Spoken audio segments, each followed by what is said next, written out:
Hey, Gary.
All right, I'll call this Committee of Adjustment hearing to order.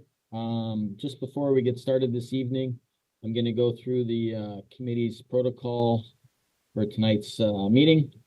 We have three specific properties that are on the agenda this evening.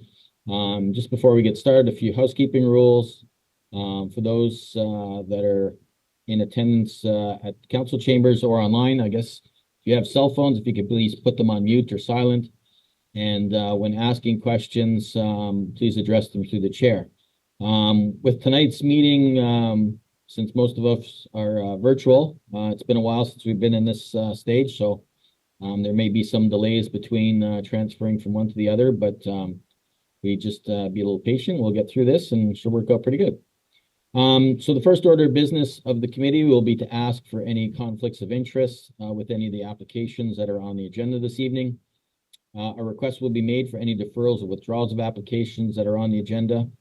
Following that, the Secretary Treasurer will read out each application noted on the agenda with a brief description and staff recommendation, as well as any additional correspondence that's been received since the writing of the staff report. The applicant or the agent for the applicant will be asked to come forward. If you're in chambers, there's a podium off to the right. There should be a little red button in the front of that podium to turn on the mic. If you're attending online, we will bring you in just prior to the start of your application, and we'll ask if there's any deferrals or withdrawals of those applications at that time. Members of the committee will then have the opportunity to ask any applicants any questions that they might have, followed by any members of the public that wish to speak to the application. And I believe we have some in the gallery as well as potentially some online. So we will work through those as we get to them. Any members of the public wishing to speak to an application will be asked to come forward, state their name and address for the record. try to limit their comments to 10 minutes and must present all questions or comments that they have that's pertinent to that application in that time frame. Persons making a presentation may not necessarily be allowed to return again to speak to that same application. And on properties that have multiple applications, it pertains all to that specific property. Following all comments, the applicant will be afforded some closing comments if desired. The committee will then present a decision in the form of a motion. The motion will be discussed and voted upon. The vote is on a motion is tied, it will be defeated, and a new motion will be made. Motions will be made until we get to a decision. Notices of decision will only be provided to those persons that leave their name and addresses in writing with the Secretary and Treasurer. If you're in chambers, there's should be a sign-in page at the back of the room for this purpose. Or if you're viewing online, you can email Taya Terbera, TAYA.TARABA@portcolborne.ca, or you can call 905-835-2900 extension 211 immediately following the hearing and leave a message requesting correspondence. It is also should be noted that in order to be kept advised of any possible Ontario Land Tribunal hearings, persons must request to be sent a copy of the committee's decision on an application. Trusting everyone understands the protocol, I will first ask if there's any conflicts of interest with the applications that we're hearing tonight. And just noting to the committee members, there was a late adjustment to the agenda. So just please be mindful if you're looking at an older version that you have the most recent one. So with that, I'll ask if there's any conflicts of interest. Eric? Thank you, Mr. Chair. I have a conflict on items B1923-PC, B20-23PC, and B21-23PC regarding 19 Lakeshore Road West, as I, Eric Borgard, declare an indirect pecuniary interest as the applicant is a client of my employer.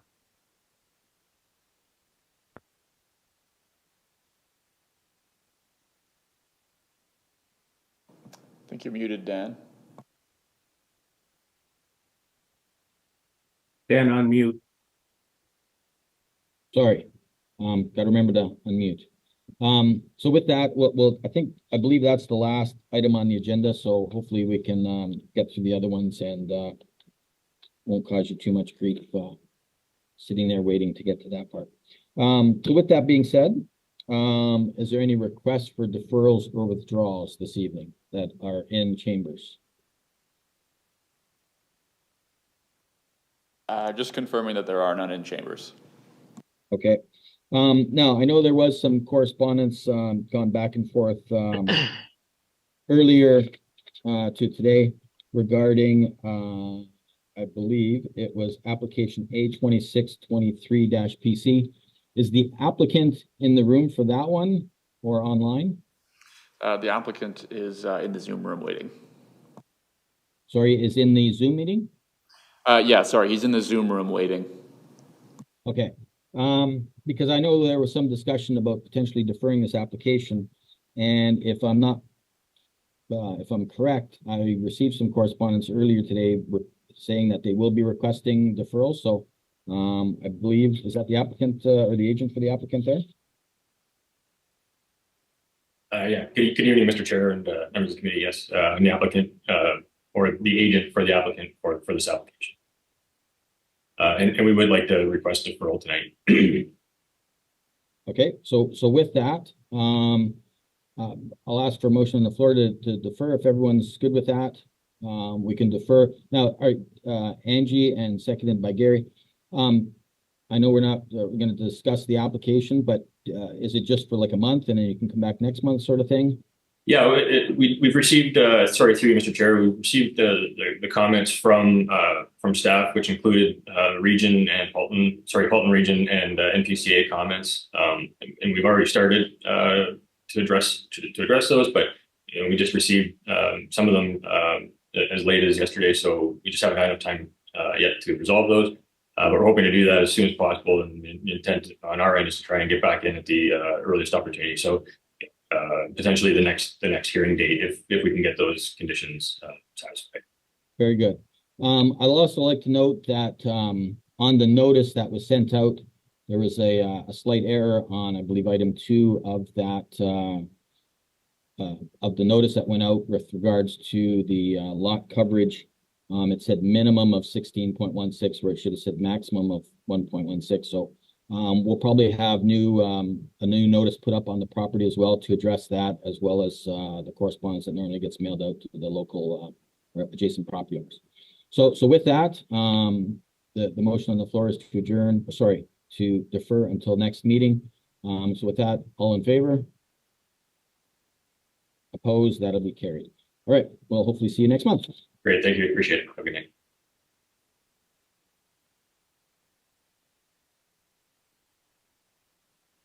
Okay. So with that being said, I believe that was the only application that required that. I will go before we get into the new applications. I'll get into an application A22-23-PC, which was adjourned again last meeting. I don't know if the applicant has made it to this meeting or not, or has corresponded at all with city staff. I believe that the applicant is in the Zoom room as well. We're going to bring him in. Okay, very good. Hey, Dan, just as a reminder, I'm out on this one, right? Correct, yes. And Dave, and just for that point, since you don't have the conflict, you just didn't start the meeting, you are allowed to listen in and just can't vote on the end. Sounds good. All right, so the agent for the applicant is in the room. Is there anything further to report at this time with regards to the progress of the application? Chris, would you like me to speak up or shall I? That would be you. Thank you. Yep. Okay. We had a few options that we presented to staff being planning, engineering, and GeoRail when we left the last committee meeting. We left it that we could either bring the parking to the front, purchase and expand the laneway. And again, to refresh anybody that is wondering, we had initially been somewhat approved for a smaller laneway, then engineering wanted that to be wider. In any case, planning said if GeoRail would not transfer a parcel or a strip of land beside ours, it's about 4 meters, the parking could go to the front. Planning, engineering, and GeoRail and our staff had a meeting last week, and the last thing that I got from Ram Cotton was I was able to speak with Neil at Geo yesterday, and he said that they are okay with any decision the city makes on that parcel, as long as there are no visual obstructions. I'm speaking with our lawyer, that would be the town lawyer, today to get his input, that I have word from Geo and can get back to everyone, including engineering and public works, on the entrance being close to the property line. So to my knowledge, or what I've been led to believe, is hopefully in the next 1, 2, 3 weeks, the town's lawyer will give us an offer to transfer, and we would be purchasing about a 4-meter strip to widen the entranceway, and the parking would stay at the rear. Gary? Thank you, Mr. Chair. Just on this through you to Chris. Chris, so it isn't GeoRail's land. Correct. It's the city of Port Colborne's land. So I guess what I'm wondering is GeoRail, obviously them talking to the applicant and saying, okay, has to be followed up with some type of correspondence from GeoRail. Would that include that it doesn't violate any safety provisions? I'm just looking bigger picture. I mean, they would need a corridor and there's a setback. And as long as they're happy that they have a safe setback, I just wouldn't want to put the municipality um, in a position. So, what would be entailed in Geo's, I guess, quote unquote, sign off or correspondence to the city? Yeah, that's a good question, sir. To my understanding, that's what some of the delay was from, right? Was Geo was mainly concerned with the implications that it has. I think that's kind of in the meeting. I don't have this expanded much more than the email I just read. They said just to ensure that there's no visual obstruction, so anybody entering or exiting the new development would obviously be able to see the traffic that on the railway. They also said, I think there would be, or I assume there would be within the transfer of that strip of land. It would restrict us from doing anything with that land other than the laneway. Gary? Thank you. I'm sorry. I should have said that our planner, Christopher. Chris, so I'm wondering if that does that meet with your approval that you would just receive a clarification and clearance that it meets with their rail safety requirements, or how would you be handling that?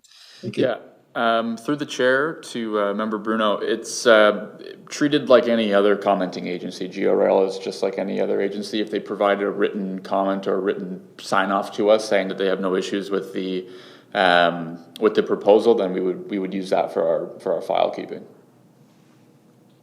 Great, thank you.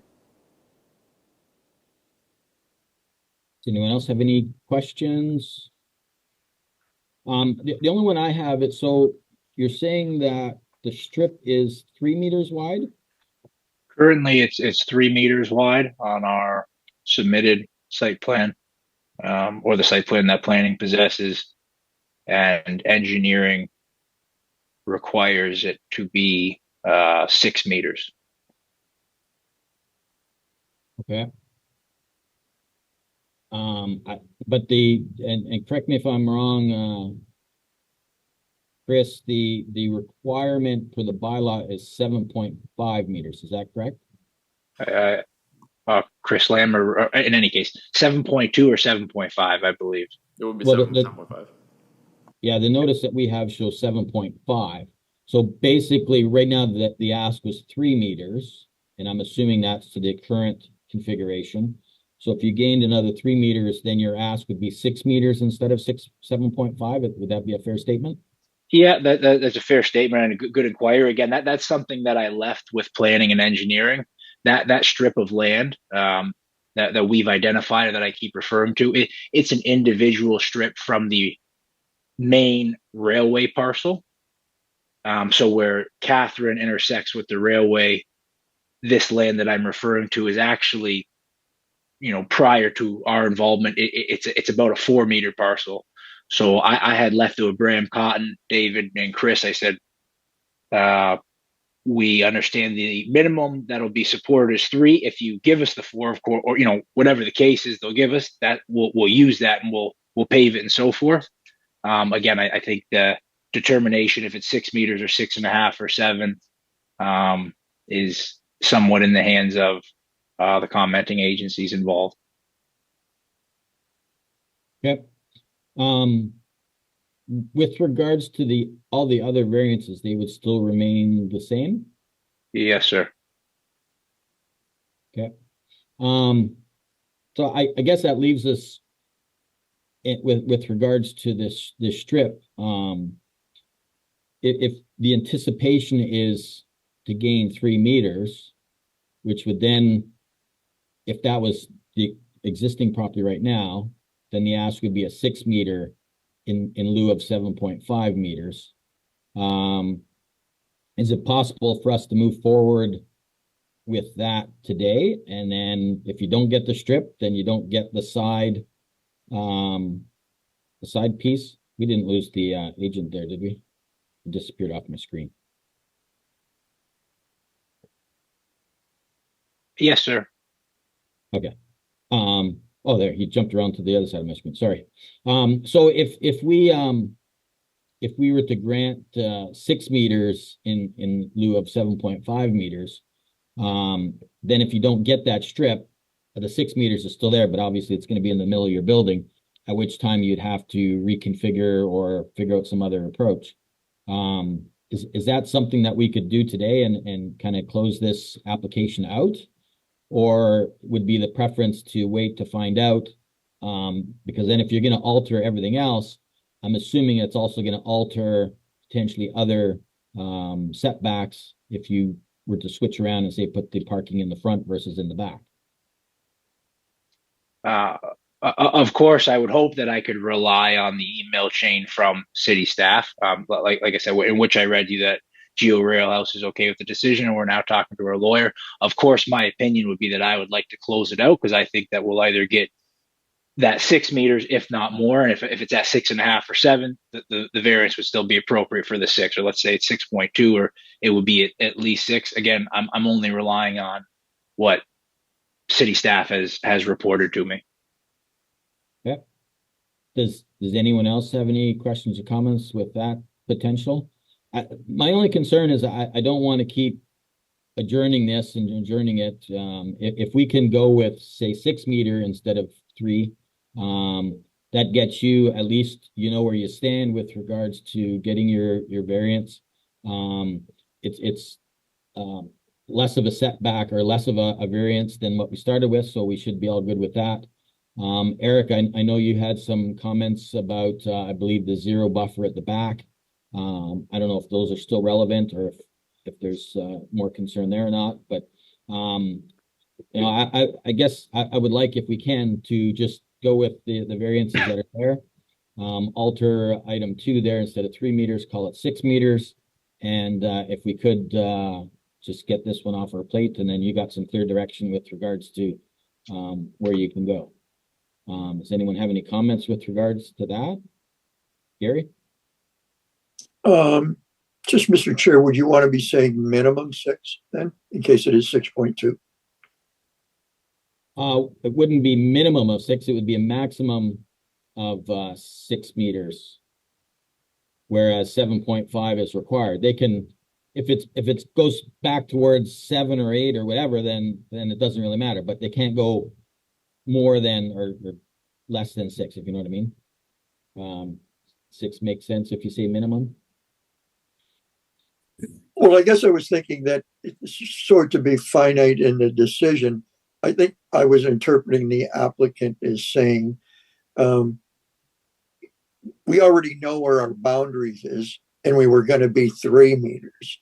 If now we're 6 or 6.2, that's okay. In other words, I didn't think anything above 6 was going to revert back to the main parcel that's being built on. So maybe that's just the semantics of how I understand it. Well, the requirement right now is that the driveway be 7.5 meters. That's the current bylaw, the way it's written. We would be reducing 7.5 to 6 meters. And that's assuming they get this extra 3 meter strip. If they get more than 3 meters and they can make it bigger than 6, then perfect. The closer they can get to the requirement, the better. But they can't get less than 6 meters to have that driveway. Yeah, I understand that now. I just didn't know whether we wanted to be exacting. I'm assuming then that means potentially a wider driveway, which is also good. Yeah, if they can go with a wider driveway, even better. The closer they can get to the requirement, the better. But they just can't be less than 6 meters wide. And I believe that's I'm fine with that clarification. Thanks. Okay. Anyone else have any questions or comments? Eric? Yeah, through you, Mr. Chair, to maybe to staff. Is the 0 meter buffer that's to the whole? I don't know. I don't see the exact property line, but is that for the whole that side of the property where it's being requested, or is it just for the parking area?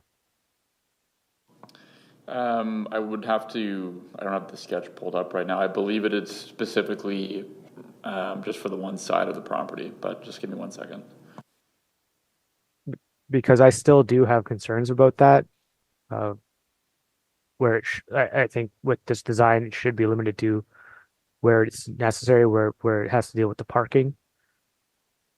So not, I don't want that whole property line to have a 0 meter buffer for the reasons I said before in regards to the amount of asphalt that is there, and there should be some type of landscape, whether it be 1 meter or whatnot. Just a 0 meter buffer throughout the whole property lines just seems excessive. Yeah, it's just slowly loading here. Just give me 1 second.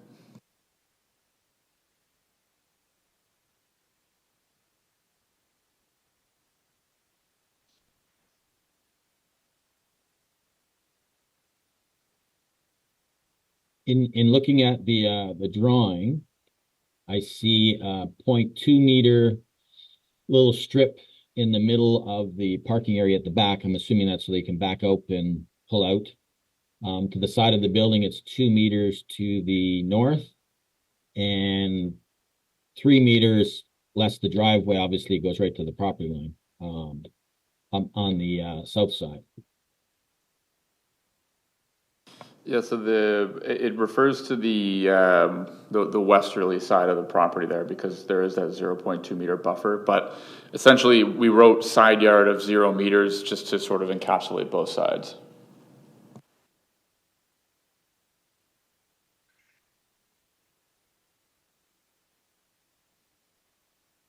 Gary, I'll go to you while we're. Sorry, I also don't have the benefit of the drawing in front of me, but is that that land for which you're speaking, the zero setback? Is that the portion Chris, when you say west, is that the portion backing on to the apartment building in the rear? Sorry, through you, Mr. Chair. Maybe I shouldn't have said west. Side yard would be the one abutting the rail line, and then the other side abutting the apartment building. I do actually believe that the apartment building would be to the north. I should have used north and south there. Okay.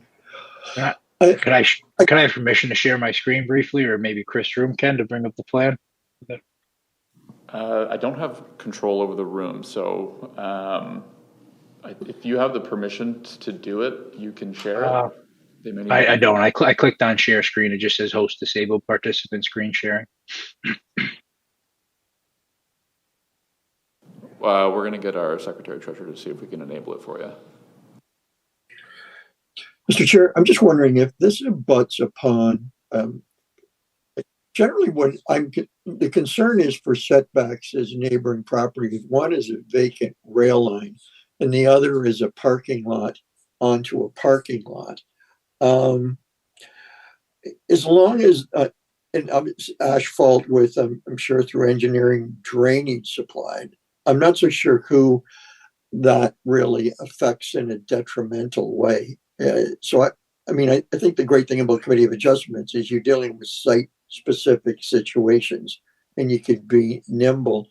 I'm happy to hear why zero against a rail line and a parking lot is a concern to Member Beauregard, and happy to be open to that.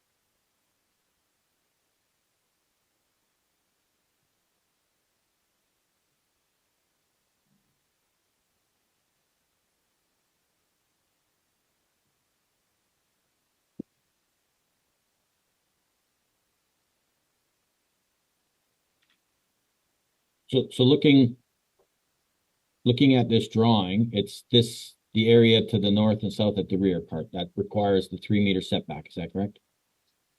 I think this would be the south, and then this would be the west. This would be the north, and that would be the east. Correct.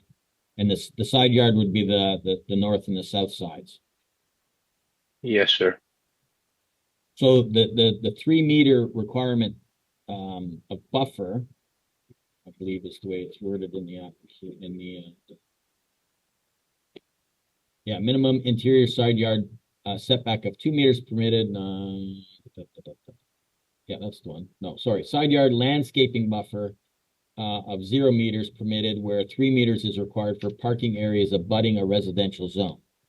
So I'm assuming it's this area to the north in the middle of the parking lot, as well as the area in the parking area all the way along that whole side where the driveway would be to the south. Just another comment, if I may. On the southern side, as we know, there's approximately 6 meters of, or 8 meters of landscaping currently. And again, obviously that's in the city's control as long as that's there, it's there. And again, as Gary had mentioned, on the western side, on the other, that would be the rear of the lot. It's abutting parking.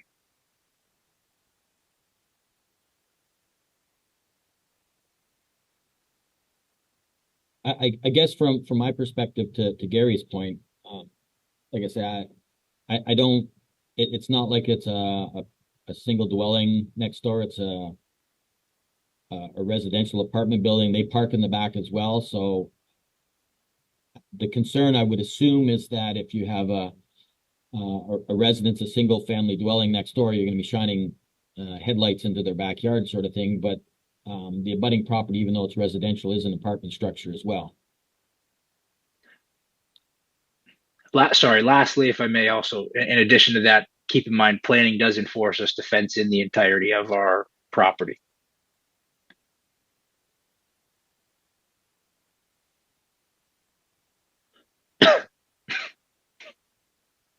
Gary, or sorry, Eric?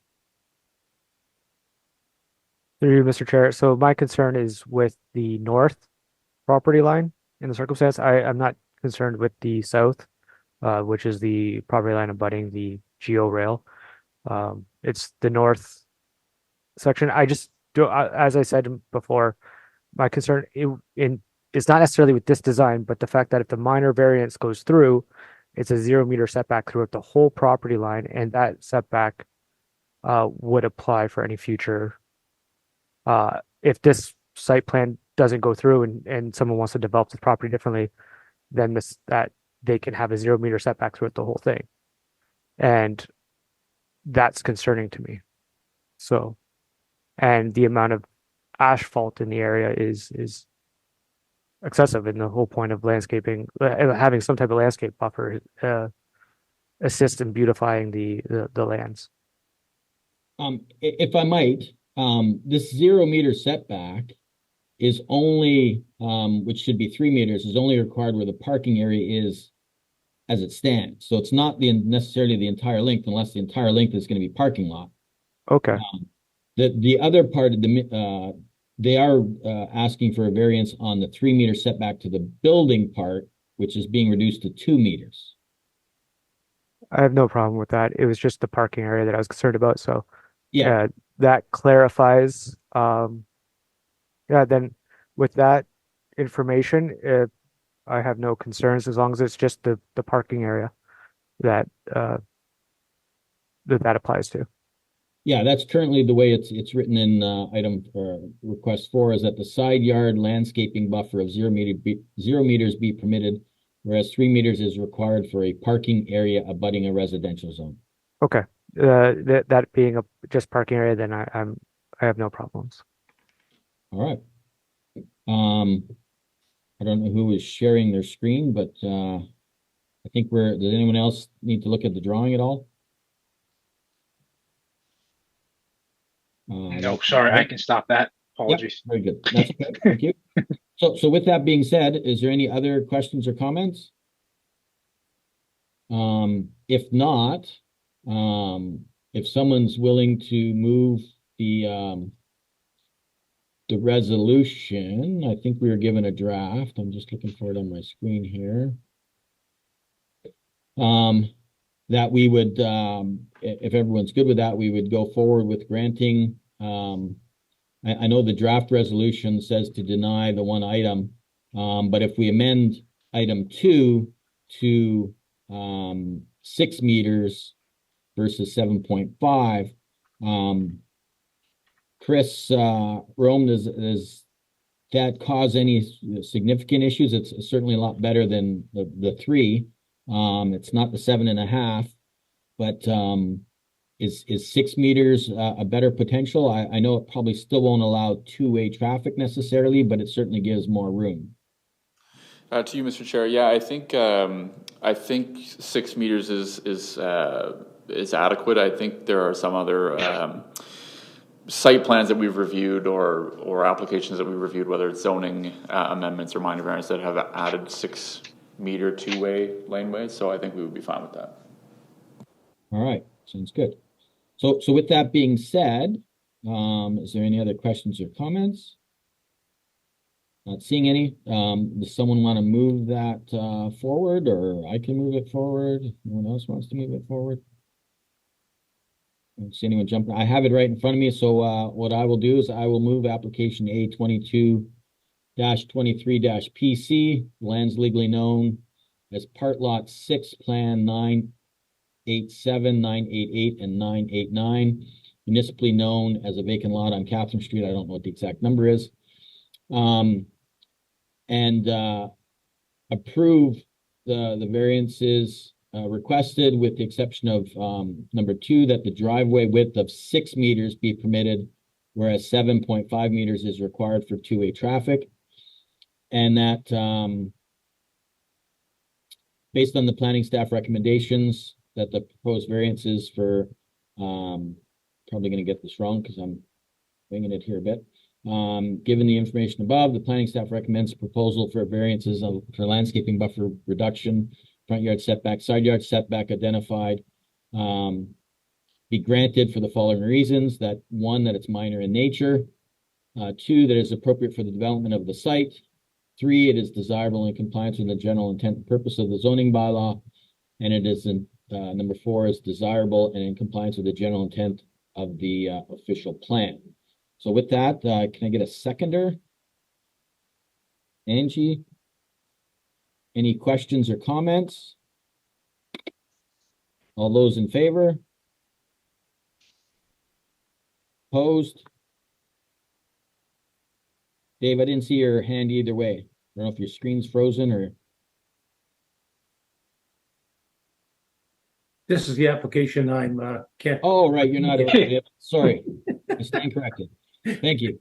So with that, it was unanimous with the 4 of us voting. So with that, it'll be carried. All right, thank you. Thank you so much. Appreciate this. Very good. There is, as you know, the 20-day waiting period, but following that, hopefully you can get all your other issues resolved and get this on the way. Thank you, Chair and committee members. Take care. All right, so with that, I will go to the new items, and I will turn that to the Secretary Treasurer to read out the first application. Thank you, Mr. Chair. On the agenda tonight, we have 3 consent applications. Notice of the applications were circulated to the public on December 20th. The required agencies received notice of the applications on December 5th. A recommendation report for each application was prepared by planning staff and made publicly available on January 12th. All correspondence received by January 12th were addressed in the recommendation reports. Those interested can view the recommendation reports online on the city's website or in person at City Hall. Those interested may also contact planning staff in person, by email, or over the phone to obtain a copy of the reports. Accommodations for alternative methods of viewing or obtaining the recommendation reports are available upon request. Please note, the zoning bylaw currently in effect is the City of Port Colborne zoning bylaw 6575-3018 as amended, which will henceforth be referred to as the zoning bylaw. I will now introduce consent application B19-23PC, B20-23PC, and B21-23PC. The subject lands are municipally known as 19 Lakeshore Road West, located in the first density residential R1 zone. In the application, Agent Dylan Earl, on behalf of the owner Leo DeFabio, are requesting the committee's consent to sever for the purpose of creating a new residential lot. The subject parcels are shown as parts 1, 2, 3, and 4 on the proposed sketch, in which part 2, 3, and 4 are to be severed for future residential use, and Part 1 is to be retained for an existing residential use. Given the recommendation reports, planning staff recommend that respective consent applications be granted subject to the conditions outlined in staff report dated January 12th, 2023. Sorry, 2024. Wait, no, 2023. That concludes correspondence to this application. Thank you. Eric, we will note your conflict with this one. If you can just turn off your camera, perfect. And you can listen in if you like. And once we get to the minutes, we can come back in. So with that being said, the applicant is in the room tonight. Is that correct? That is correct. So if the applicant can come forward to the podium on the right, and if there's, sorry? We don't have a camera for the chambers, do we? Unfortunately, we don't have a camera set up for the podium, but we do have the mic set up. Okay. So with that, to the applicant, is there anything further you'd like to add at this time? Hello, can you hear me? We can. Oh, perfect. Through the chair, hello, my name is Dylan Earl. I am the applicant, working for the owner, Leo DeFabio, on the subject property, 19 Lakeshore Road West. Secretary Treasurer, thank you for the reading of the recommendation report. Just to quickly summarize, so the subject property is currently fronting on Lakeshore Road and backing onto Hampton Ave. It currently has a single detached two-story dwelling with a detached garage located in the center, pretty much the center of the lot, with a two-unit accessory dwelling unit in the back, kind of 2 units occupied currently. The lot has about 100 feet or 30.5 meter frontage and 180 feet depth, so 54.8 meters. We decided for our proposal to just divide it up equally into 4 lots, just basic rectangular configuration. Throughout the pre-consultation and pre-submission process, I circulated the application. However, the lots that will be created will be 418 meters squared. We thought we were referencing 400 meters square lot minimum, but it's actually 500 meters squared. So as per the recommendation in the report, I can apply for that minor variance separately in the future. So that'll be in the next hearing. So in conclusion, for this severance application, we agree with the planning report recommendation. It aligns with the official plan, zoning, density, fairly straightforward severance, and I'm happy to answer any questions. Thank you. Do any members have any questions regarding this application this evening? No. Not seeing any. Is there any members or anybody from the public that's in the chambers tonight to speak to this application?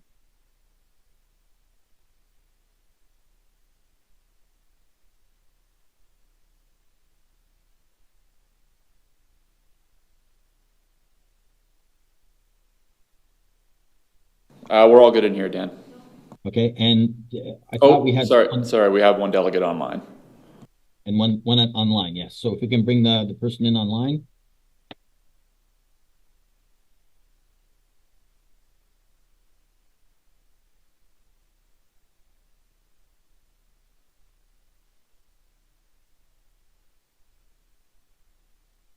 Good afternoon. Can you hear me okay? We can. And just before you get started, just your name and address for the record. Yes, my name is Julian Renault. I live at 33 Lakeshore Road West, Port Colborne. So 2 doors over from the proposed development. All right, floor yours. So I have some very serious concerns about this application that I did not see addressed in any comments to date. So before we get into those, first I should discuss what this neighborhood is composed of and what its character and history are. So if you look at Plan 803, which used to be Plan 44, the lots here are composed of 50-foot lots, 15.24 meters in today's terminology, and almost all of the properties in this strip of Lakeshore Road West are composed of 1.5 lots. So they're about 22 and a half meters wide, almost exactly 22 and a half meters wide. One of them, 25 Lakeshore Road West, is just one lot, so it's 15.24 meters. And 19 Lakeshore, is two lots, so it is 100 feet wide.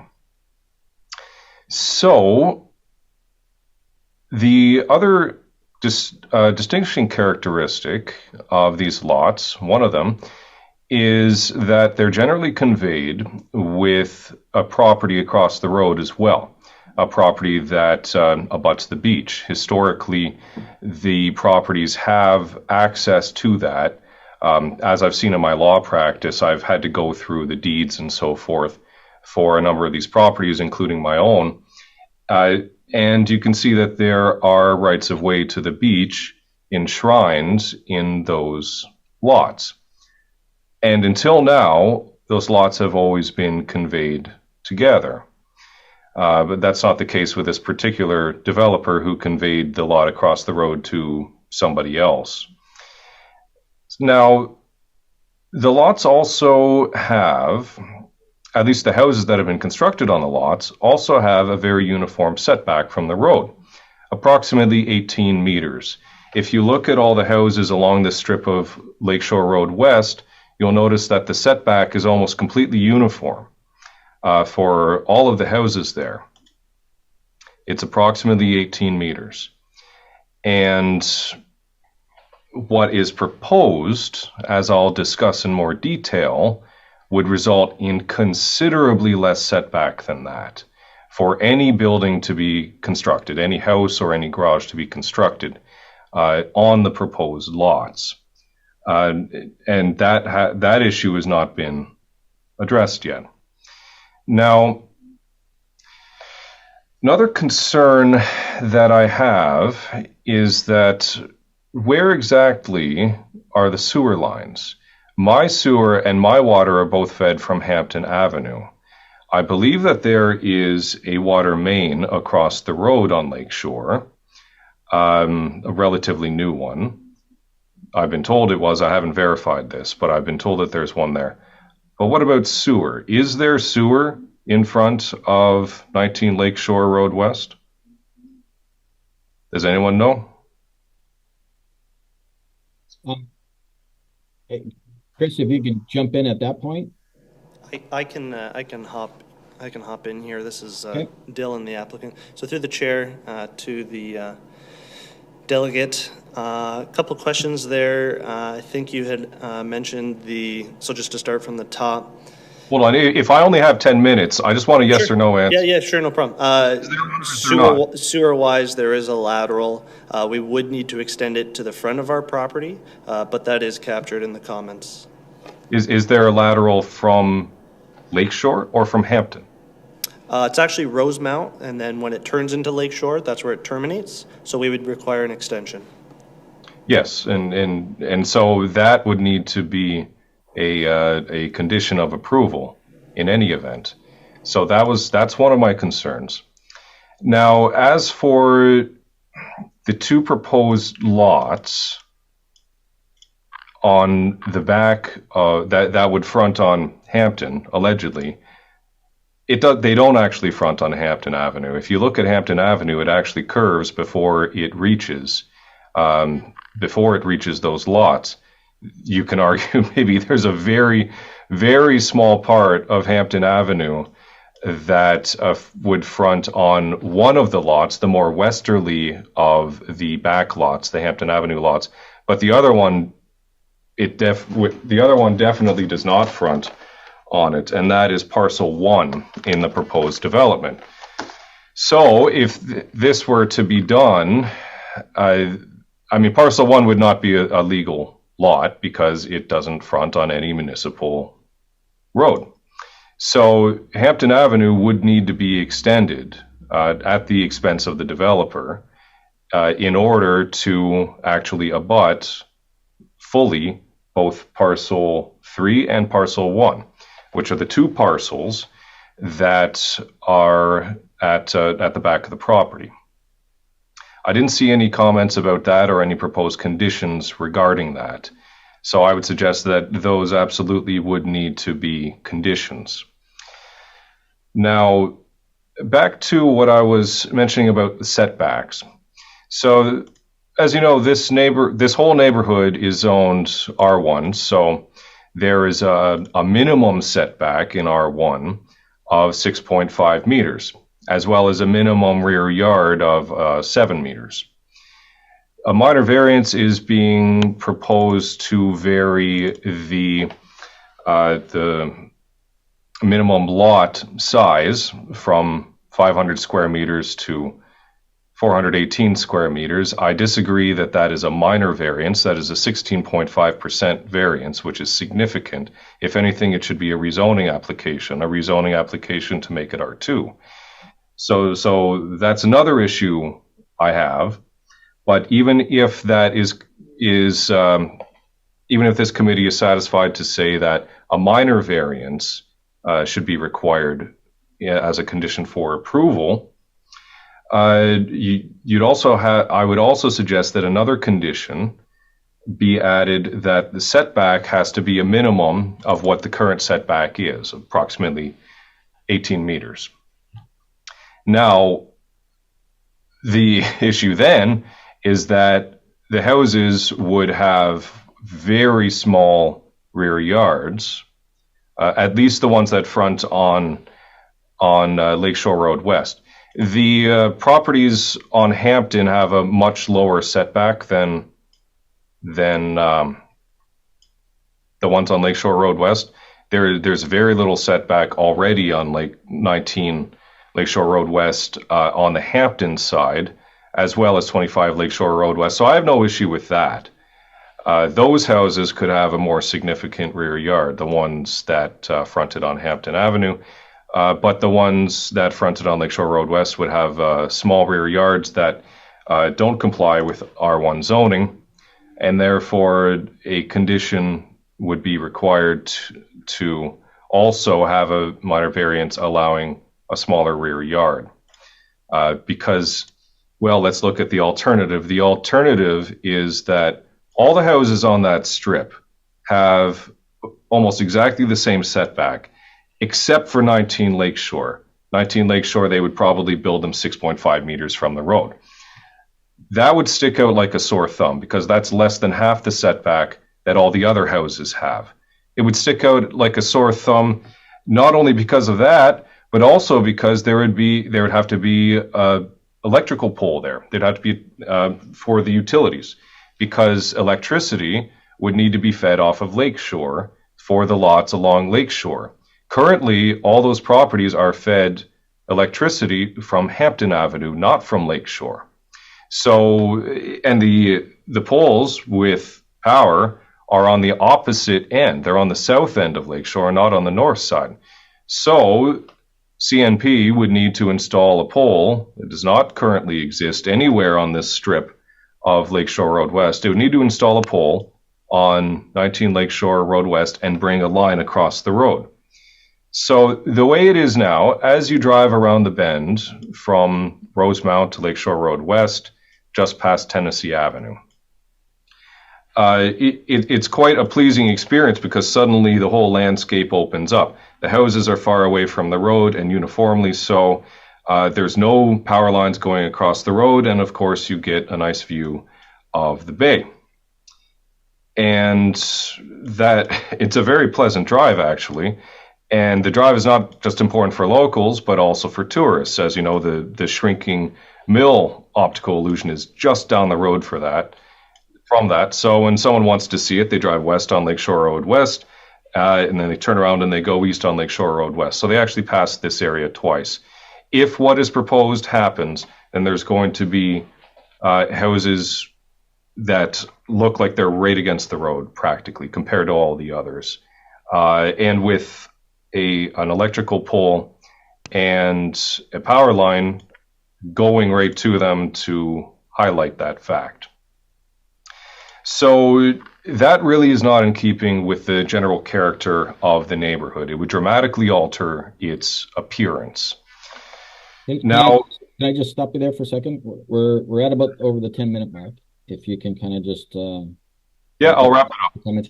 I'll wrap it up. Some of that was consumed by the representative as well.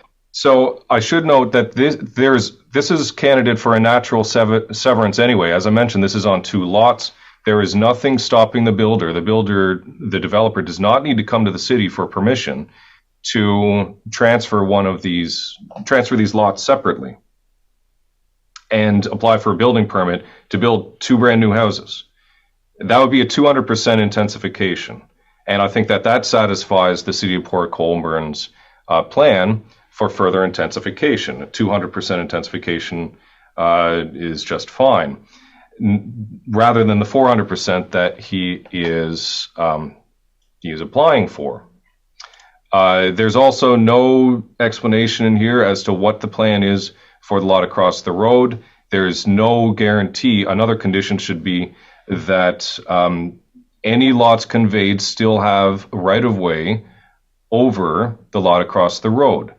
Ever since any of these lots have been set up, that has always been the case. It would also alter fundamentally the character of the community to have just one set of lots that cannot access the beach through that area, whereas the other ones all have that right of way of over the land across the road. So, in summary, I oppose the application because it would fundamentally alter the characteristics of the neighborhood. If it were to be approved, it would need to be approved with more conditions. Those being, they would need to acquire all the approvals that they need for sewer, not to mention water. They would have to extend Hampton Avenue because it simply does not abut those back lots because of the way that it turns, and it's not legal to build a driveway across there because that's a road allowance. You can't build a driveway across a road allowance. The setback should be 18 meters for the 2 lots, those being parcel 2 and parcel 4 that run across, that would front on Lakeshore Road West. And the rear yard setback should be reduced accordingly so that setback can be, so that setback will actually work.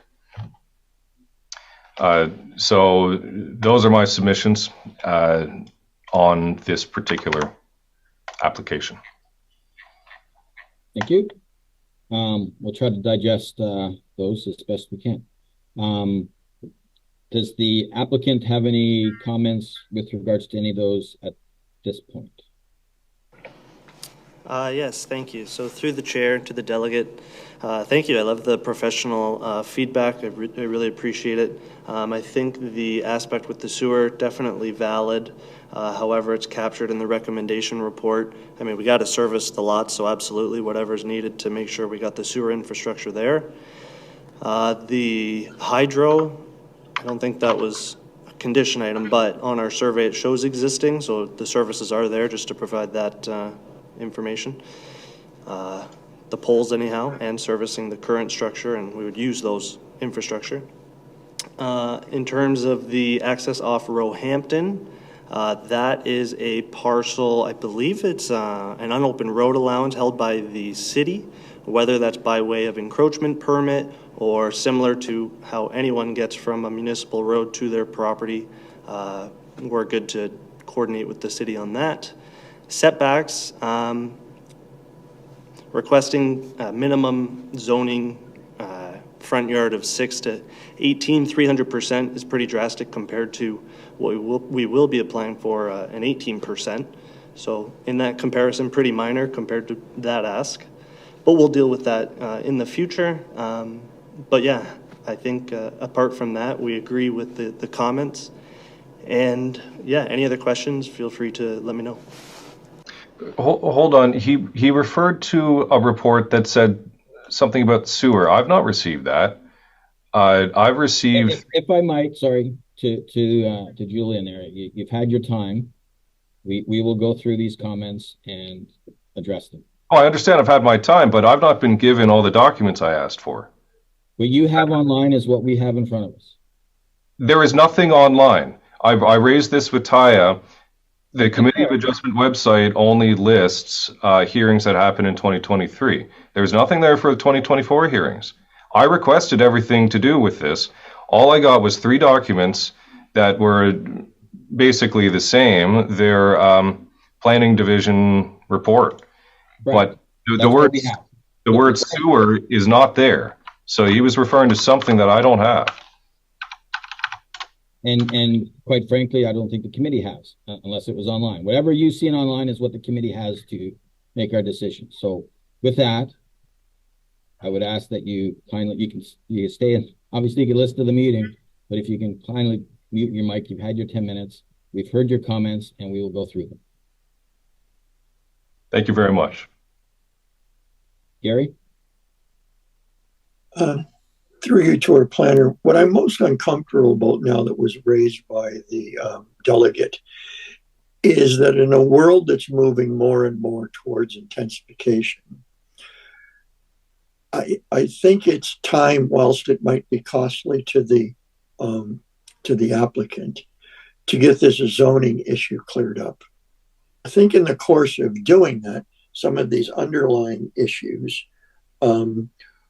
will be resolved or will come back to us with a more fulsome explanation to them and the circulation. So I'm uncomfortable with the application as it stands because I can see us, if we don't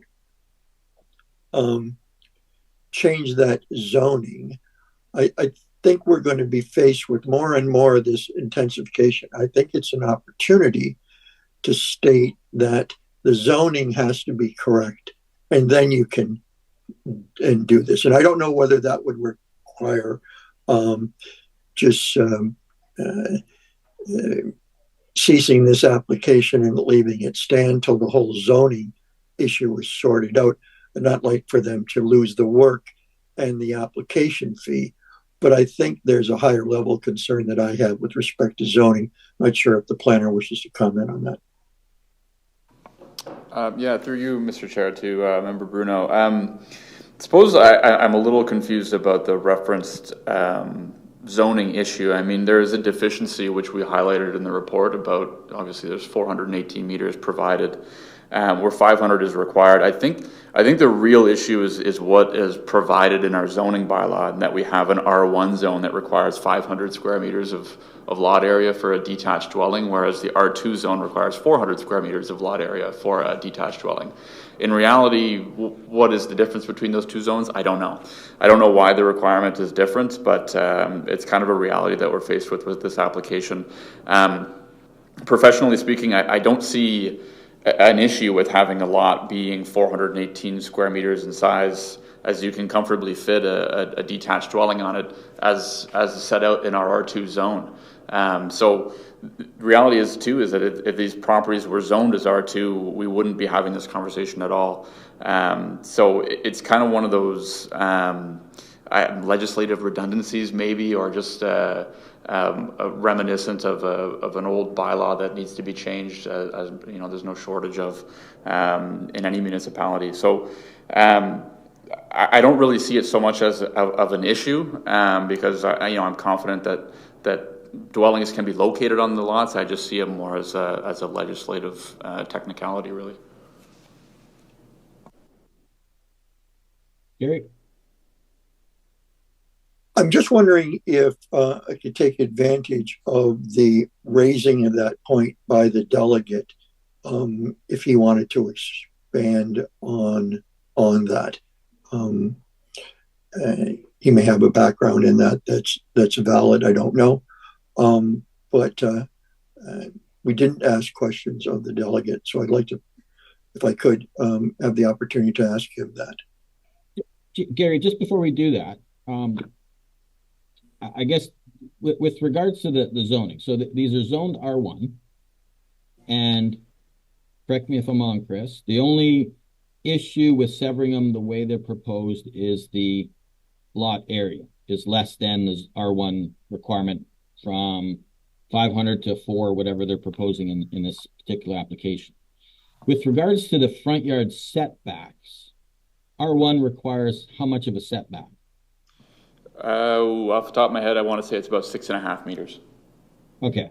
So I've never had an application come forward where someone suggests that we should change a zoning bylaw and make it worse than what the zoning requires. So if the zoning is 6 meters, the presenter said it should be 18 meters.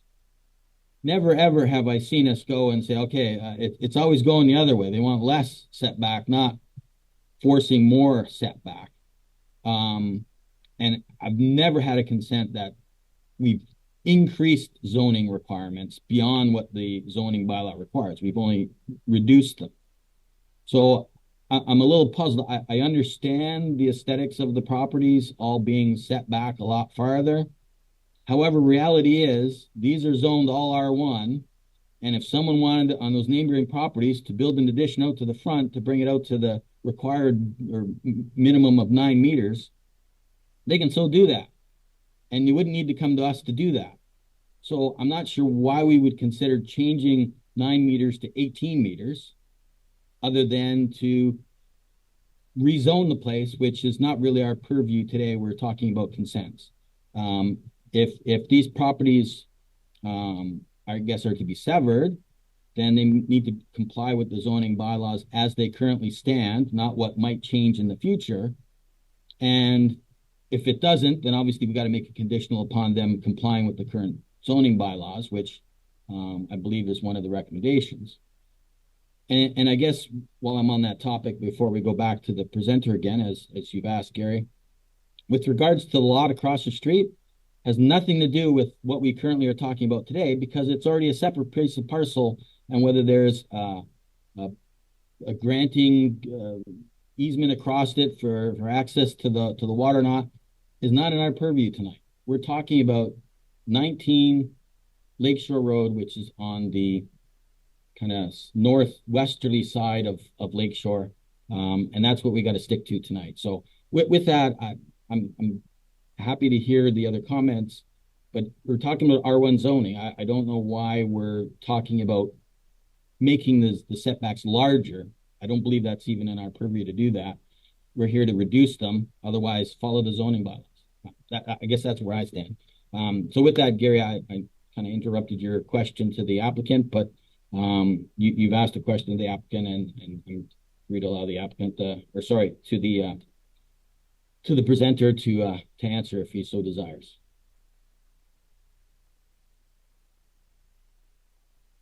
I would like to hear that. I'm just concerned that you picked out one aspect, the setback of the zoning, as opposed to all other aspects of it. But I would like to continue with the delegate answering.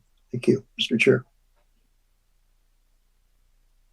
So, Jillian, if you want to comment to that, if you so desire. Hopefully I can speak. I can speak now. Okay. To which part? The setback part? It's my understanding from what you said, Mr. Chair, that this committee cannot take into consideration the nature of a community, the character of a neighborhood, and so forth.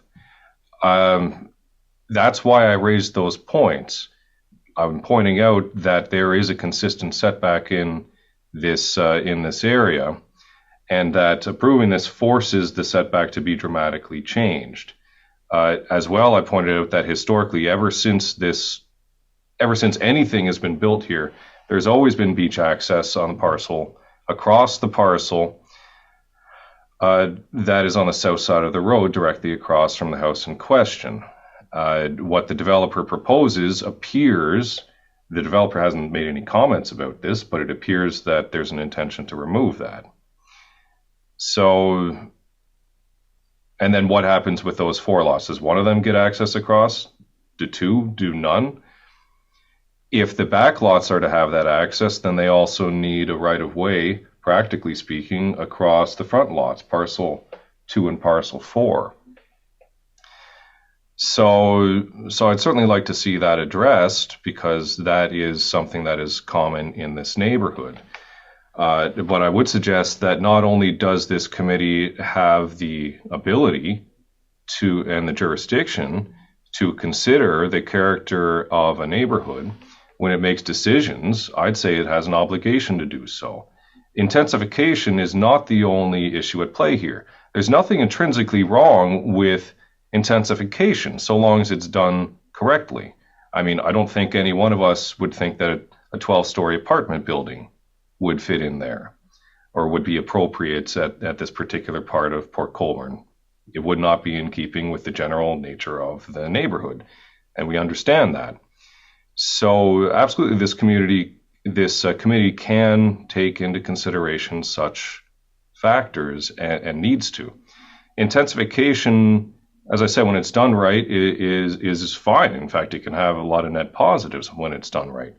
But it needs to be done with respect to the neighborhoods in which it happens and those who live there. And the proposal as it stands is not that. Is not that at all. There was a plan put in place for this neighborhood, and it's reflected in Plan 803, which has absolutely no issue with there being two building lots on what is now 19 Lakeshore.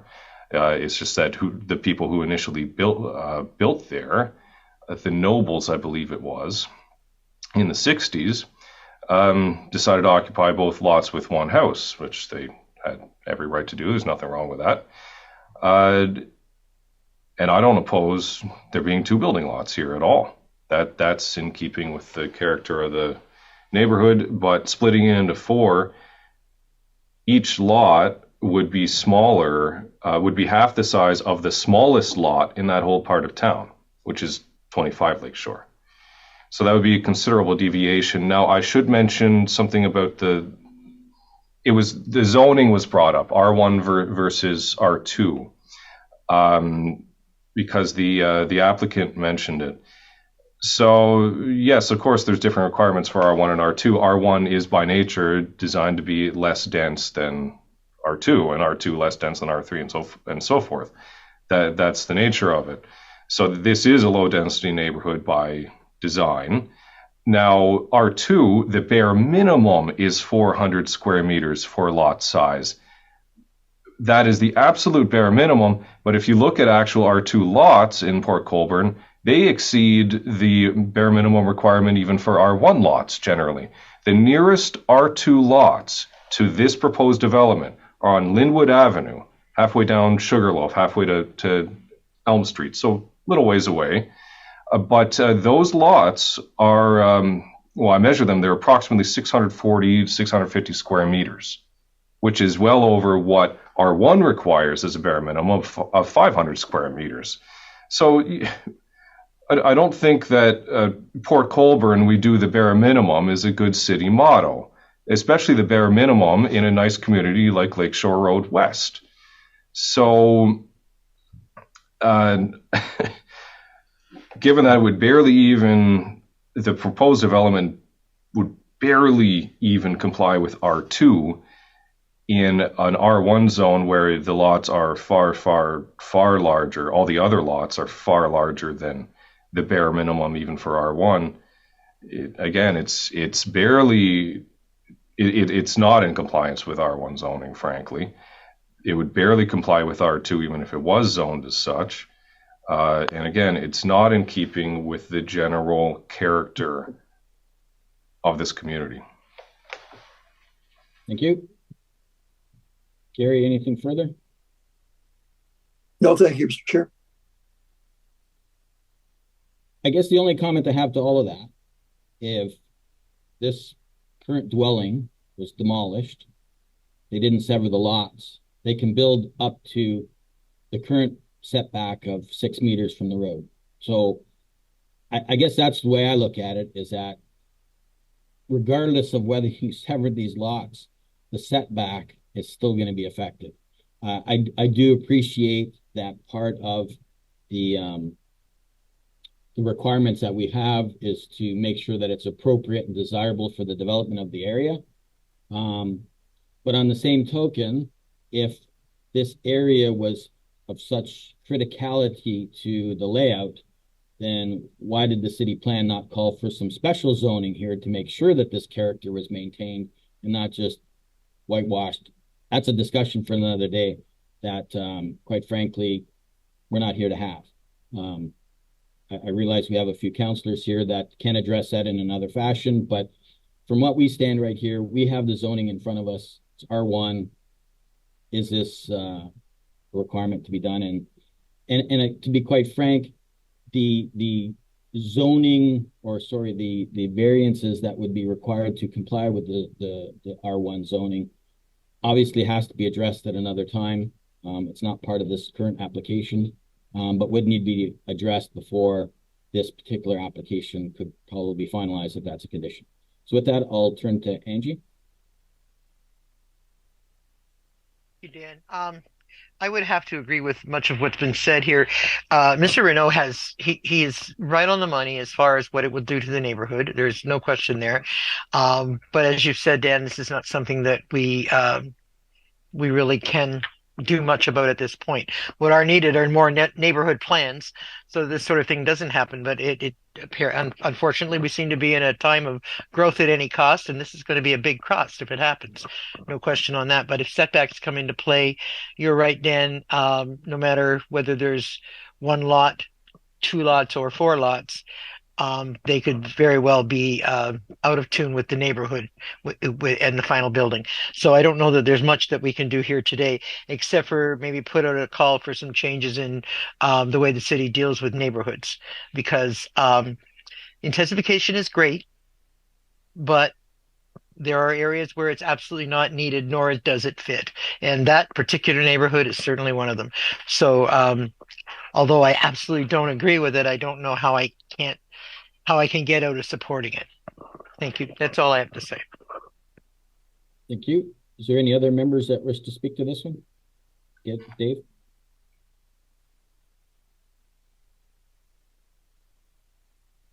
You're on mute, Dave. Better now? You can hear me now? Better now, yeah. Thanks. Just to pick up what the neighbor said and picking up on his thought train. With regards to the servicing, and I'll put this through to Chris, all the points that you raised about servicing the hydro, the sewer, the water, that is all taken care of, if I'm correct, at the building stage. Is that not correct? Through you, Mr. Chair, that is correct. It's typically dealt with then. We didn't provide anything or release anything about the location of the servicing, but through chats with our engineering team, I have seen sketches of the locations in both Lakeshore Road and Hampton do provide the ability to service the parcels. Okay, so I know it's hearsay just because you're the only one here talking about it, but engineering had no problem with these properties being severed and four houses going in. Was that part of the discussion, that servicing can be done? Through you, Mr. Chair, that is correct. Those two of the things essentially that I wanted to clear up with engineering were the servicing, which they don't have any issues with, and then I guess parcel 1 and the distance to Hampton. Through a little bit more reading into our zoning requirements, the frontage does account for curved roads, so we can permit it on a curved road. I do admit that it's a far gap between the road and the frontage of the parcel, but if you look at the frontage of parcel 1, it does actually it does exactly line up where the road allowance is. So that is to say that if the road allowance was extended through there, the lot automatically fronts onto the frontage. So I had no concerns there, and they had no issues with installing a driveway over there. And to sort of further elaborate, if a driveway is installed and then that road allowance is brought through, the driveway can be removed and then attached to the road allowance. And I will echo Angie's sentiments too. I'm not exactly a fan of this. And Julian, yes, I would like to see a continuation of what the neighborhood is. Unfortunately, the province has mandated that intensification take place, and the way things are going, it's everywhere in any subdivision. And a no vote and turn this down gets appealed. And I'm sure that you have followed along on many of these, is that it gets overturned on appeal and off to the races they go, just because planning has changed. I'm not sure that we have any say in the matter of the lot across the street, and that's unfortunate, because it is one of those perks of owning a property on Lakeshore Road, that you do acquire the land across the street on which nothing can ever be built. So that gives you access to the waterfront. This is a tough one. I really don't like the plan, but as Angie said, and I don't know about the other committee members, it's a tough one to say no to for those particular reasons. When the subdivision was built, especially the houses, the new houses that were constructed on Lakeshore, all followed along with the houses that were in place with the setbacks. They wanted to conform to what was already there. And it does show well for the neighborhood. But the setback is only 6.5 meters. So, like the chair said, if somebody tears a house down, they can build a new place 6.5 meters from the property line. So this is a tough one for me. I'm betwixt and between on this. Like I said, I really don't want to see this happen as such, but I'm not sure that we can do anything about it. Those are just my comments, and that's just reflective of me. I'll turn it back to you, Chair. Thank you. Does anyone else have any further questions or comments? If I might, Mr. Chair, I just want to clarify a couple things I said, because they were taken the wrong way. One is the sewer service. It was said, oh, that's something to do with the building stage. Actually, getting the service there is done at the building stage, yes, but we're talking about title to property here. There may be easements required across some of these properties for the purpose of sewer service. That is done at this stage, because this stage is what deals with the title to the property. That's why I brought it up, because it appears to me that there may be easements required to parcels 2 and 4 may need easements across parcels 1 and 3 for sewer service to get to the Hampton Avenue area, because there's no sewer service right on Lakeshore, not that part of Lakeshore anyway. If I can stop you right there. That's why I brought it up. Okay, fine. We're not going to get into a constant back and forth over this. You've made your points. Staff has looked at this, and Chris, correct me if I'm wrong. Engineering says there is service on Lakeshore. Is that correct, or can be service on Lakeshore? That was what was indicated to me. Perfect. So, with that being said, if there is an easement required, it would need to be required in perpetuity. It would have to become part of a condition of these laws. Obviously, staff doesn't feel that it's a requirement. Engineering doesn't feel that it's a requirement. Otherwise, it'd be in the report.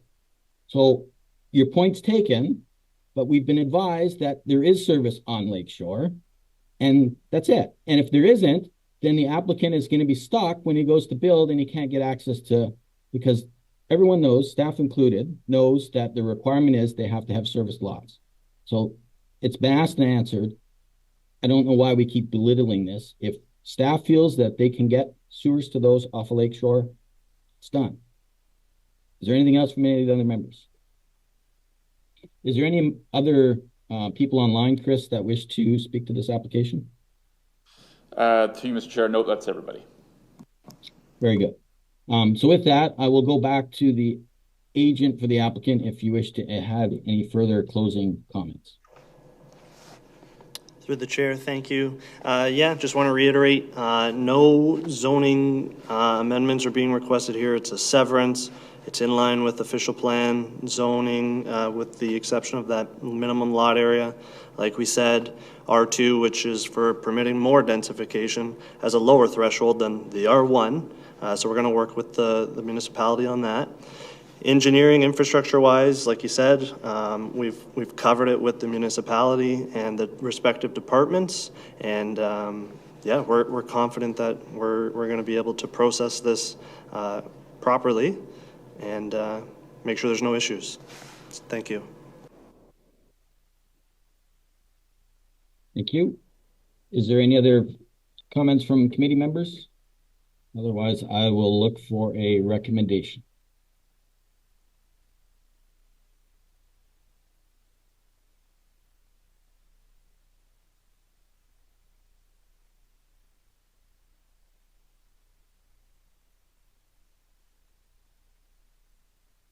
No one has a recommendation?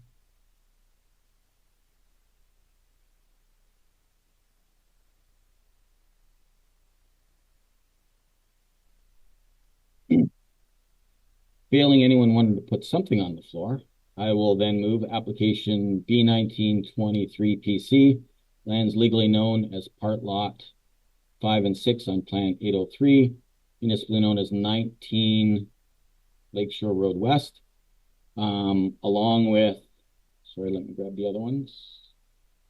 19, don't have the other. I believe it's 19, 20, and 21, all meeting that same requirement, that these consents be granted, subject to the following conditions that were outlined in the staff report of June 12th. Just noting that the additional variance is required for the lot area deficiencies that were pointed out. For the following reasons, that the application is consistent with the provincial policy statement and conforms to the growth plan for the Greater Horseshoe, Niagara Regional Official Plans, City of Port Colborne Official Plan, and will comply with the provisions of zoning bylaw 6575/30/18 as amended. Can I get a seconder to that? Angie? Questions or comments?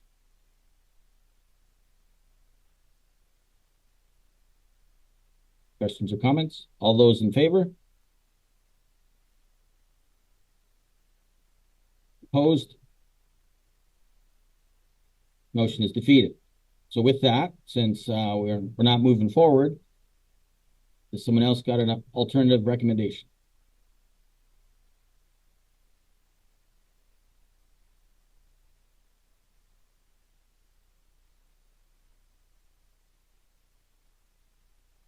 Gary or Dave?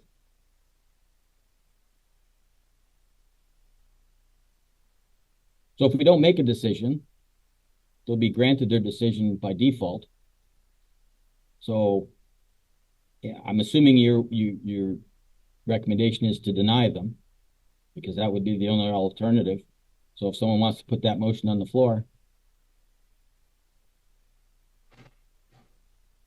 Dave? Yeah, I'll put that forward. Motion to deny the application.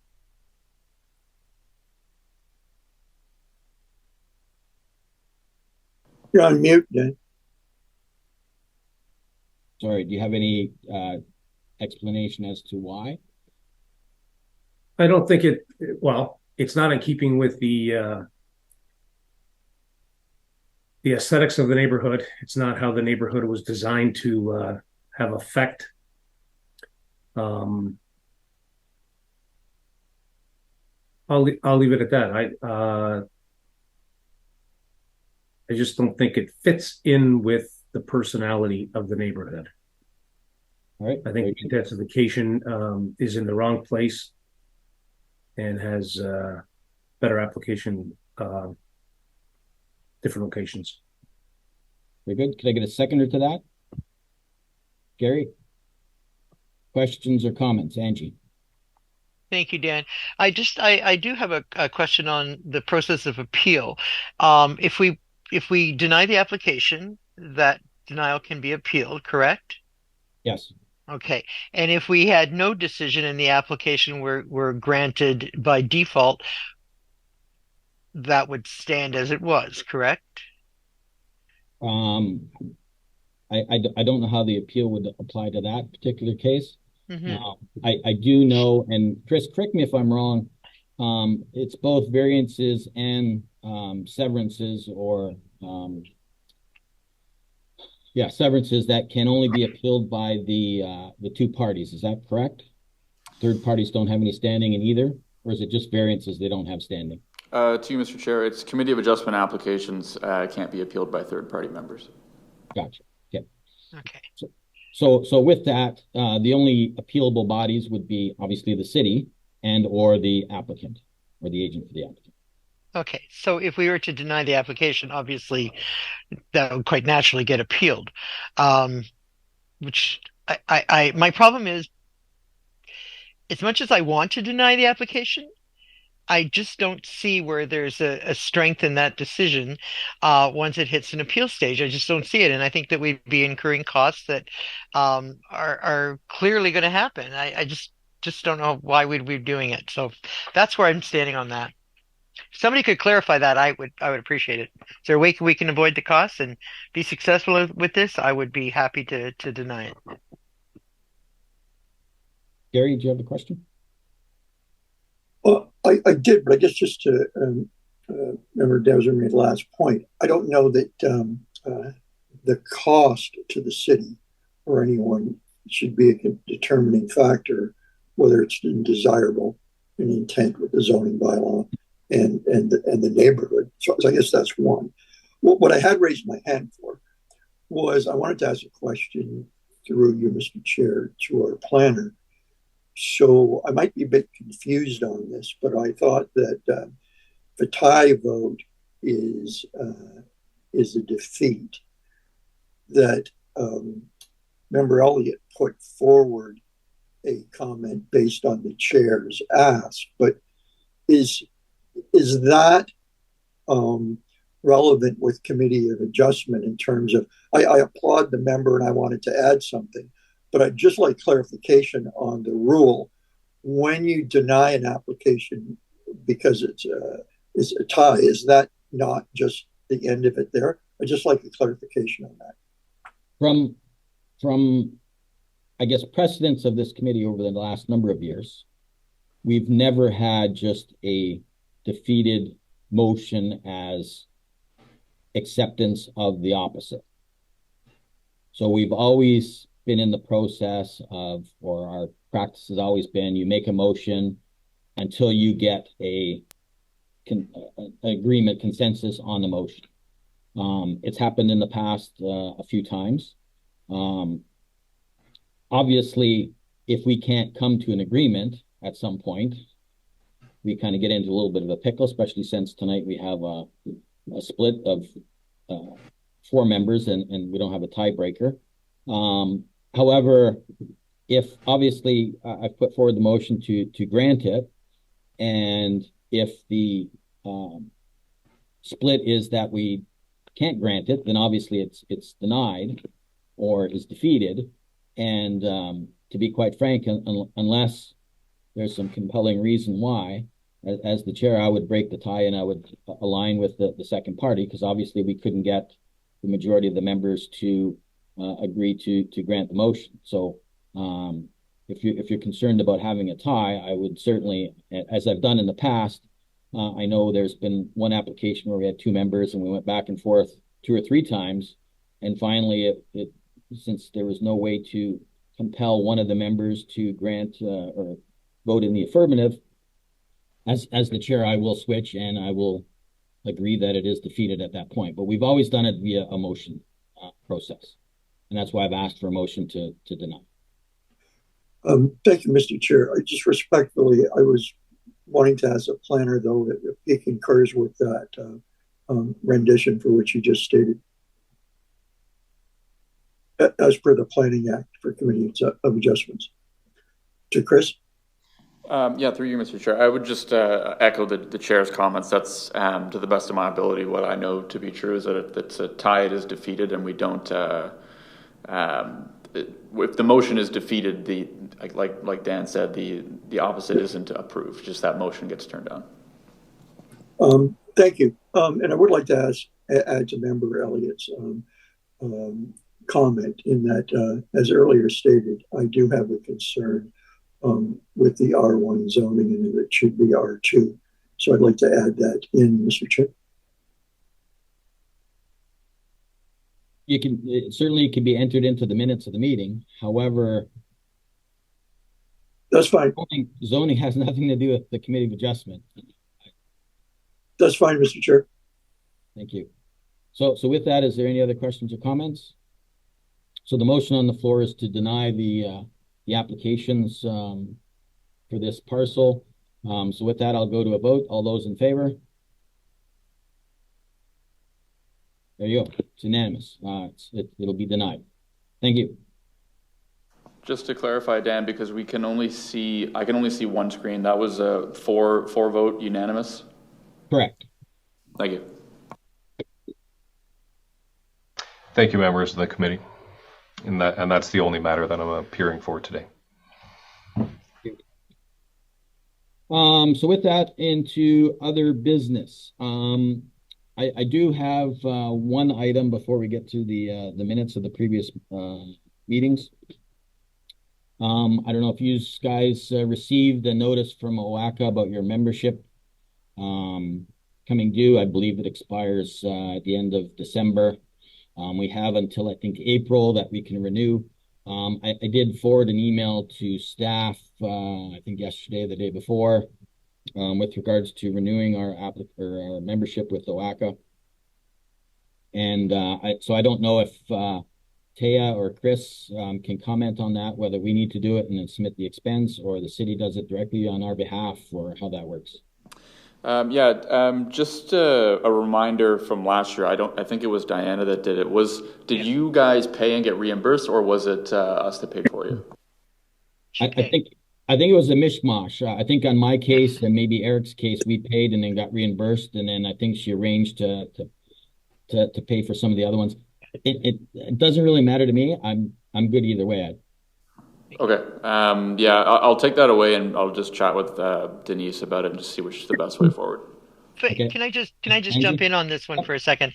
It is just much more uniform, much easier if the city just did it and it was done properly. But however this is handled, can I get my email address changed, please? Because I don't get any more notifications from them. I still am on the city email, which I don't have access to anymore. Okay. So I need to switch to my personal. Thank you. Eric, did you have a question? We're not hearing him. Eric? I don't know if you're on mute, but we're not hearing you.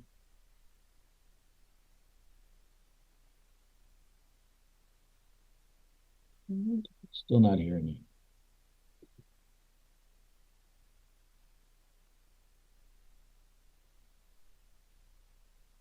Can you hear me now? There we go. There you go. Oh, I never had that happen. That must have happened by accident. It's something to do with my mic on. Anyways, it was more of a point of order, I suppose. What happened with application 826-23-PC? It was deferred at the very start. The applicant asked for it to be deferred. We even had a vote, and that's what I was getting mixed up with the whole the whole agenda. Okay. Okay. Then that makes sense. All right. And hopefully they bring it back at the next meeting for us.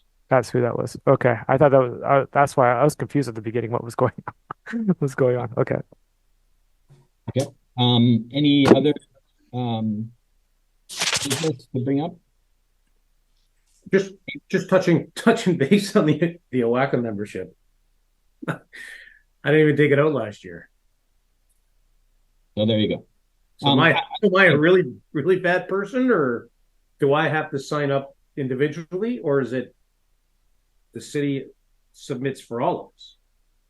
Well, I guess in the past it's always been all the committee members become OACA members, and the city pays our membership for that.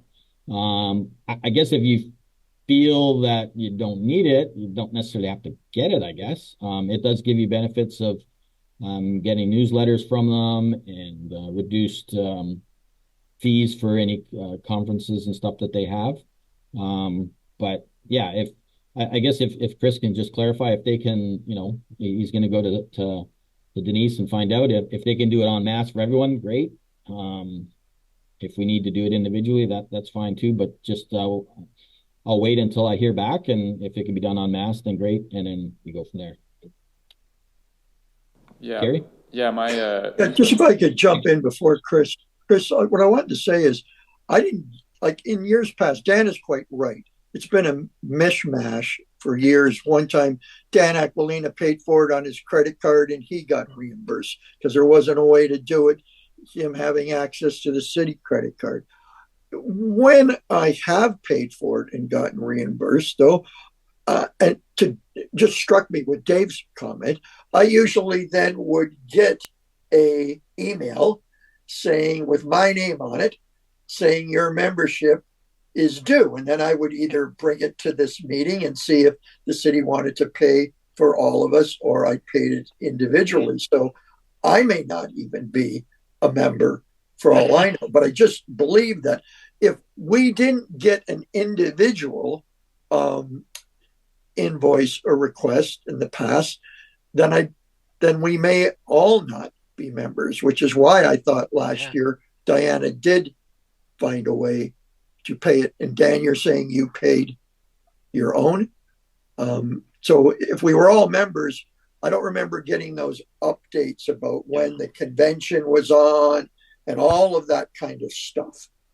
So I think it is a real mishmash. And the only way to, I think, make it better is that we're all members and the city pays for it. Because after all, they're going to reimburse us if we do it the other way. Just seems like administratively a lot of extra work for 5 people to submit a separate request for payment.